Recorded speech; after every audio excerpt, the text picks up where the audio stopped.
Hi everyone, welcome back. This week we're going to talk about why an emergency fund is important. The 5 questions you need to ask yourself to figure out exactly how much your emergency fund should be in a recession. And we'll walk through a sample calculation as well. To learn everything you need to know to increase wealth and build your 7-figure nest egg, hit the subscribe button. I'll be bringing you the best and latest money, saving, investment, and retirement advice from New York City every Sunday evening. For those of you that don't know us, I'm Jennifer, and I head up Diamond NestEgg. At Diamond NestEgg, we are all about personal finance. And we do this via our online courses, corporate webinars, and coaching. We teach folks how to stop living paycheck to paycheck, how to pay off their debt, and how to live a debt-free, financially free life.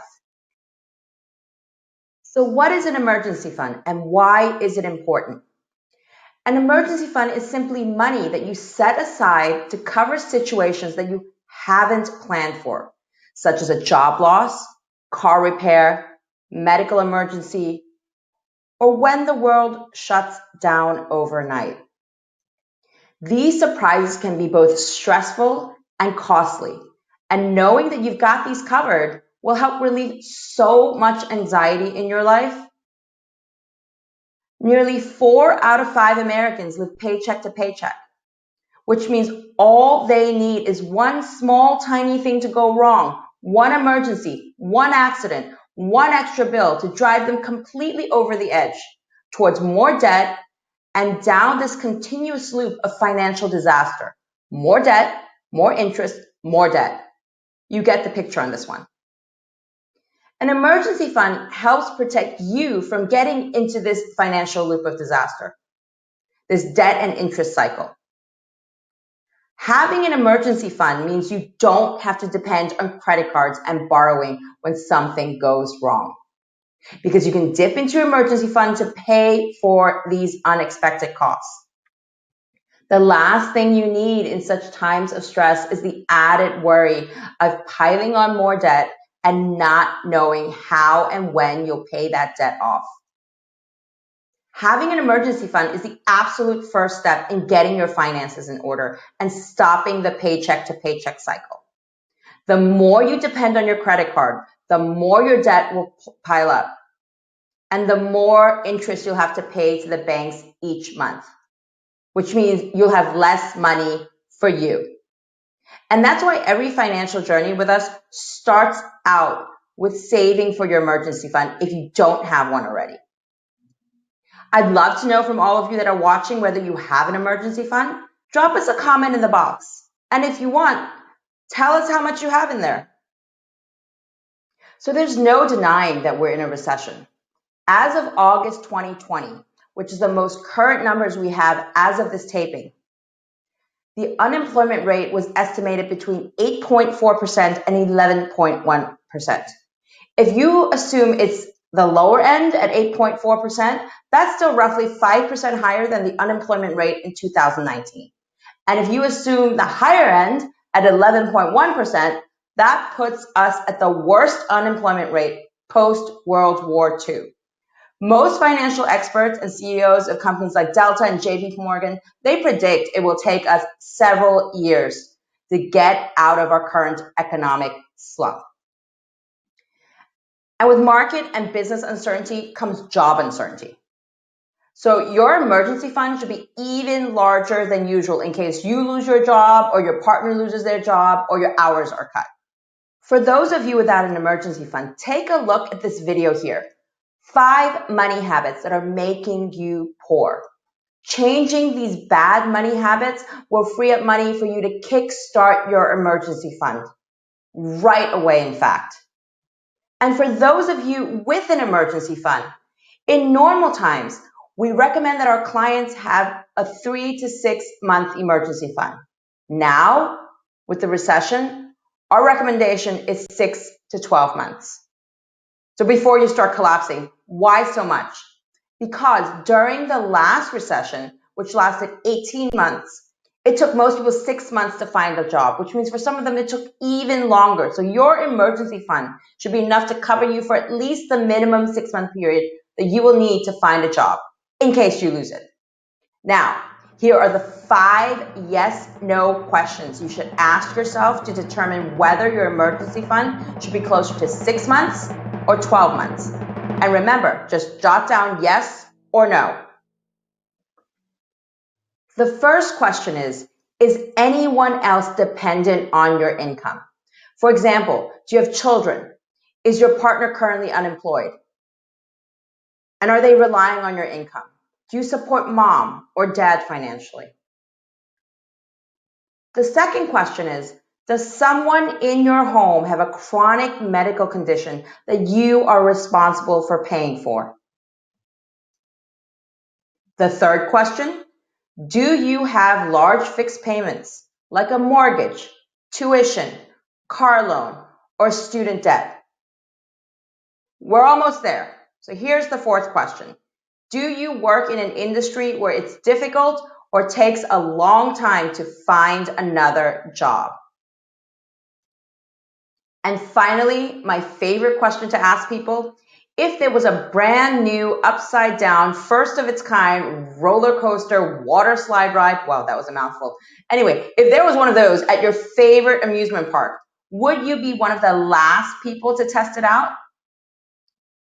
If your answer to all of these questions is no, then in all likelihood, you can lean more towards the 6-month end. On the other hand, if your answer to any of the above questions is yes, shoot for closer to 12 months, possibly even longer if you are someone that generally hates those roller coaster, water slide, new type of rides. So for example, when I was in my 20s and single, my emergency fund was closer to 3 months. But now that I have kids, a mortgage, as well as parents and in-laws that might need our help at any given point in time, our emergency fund is closer to 12 months. And the deepest months of the pandemic, it was actually even higher because of all the business and economic uncertainty that I spoke of earlier in this video. So here's a summary of all 5 questions again. Remember, if your answer to all of these questions is no, then in all likelihood, you can shoot for closer to the 6-month mark. But if on the other hand, your answer to any of these questions is yes, target a 12-month emergency fund. Now that you know that your emergency fund should last you 6 to 12 months in a recession, let's calculate how much cash you need each month so that you can multiply that number by 6 or 12 to get to your final number. To do this, download our free guide. It's right below this video, and grab our budgeting template. This guide also has great info on how to kickstart and grow your emergency savings. Now go ahead and figure out in the budgeting template how much cash you need each month. This includes what I refer to as your 5 protect your home costs. The expenses you absolutely must pay to keep you and your family warm, fed, and sheltered, and to get you to and from your job. These 5 protect your home costs include your rent or mortgage payment, your utilities, including cell phone and internet, because we can't live without those.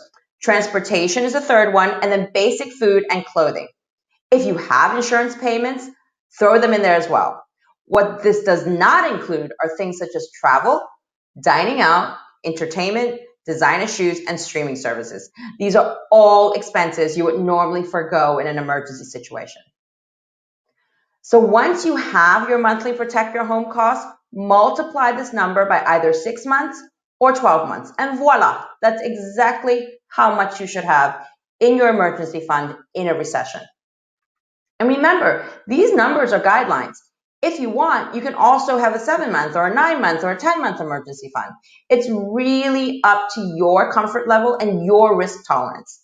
But 6 months is the absolute minimum that we recommend in times like these. Some of you are probably thinking, how in the world am I going to save that much money right now? Listen, don't worry. We'll be covering everything emergency fund related and much more over the next several weeks. The important thing to remember right now is this.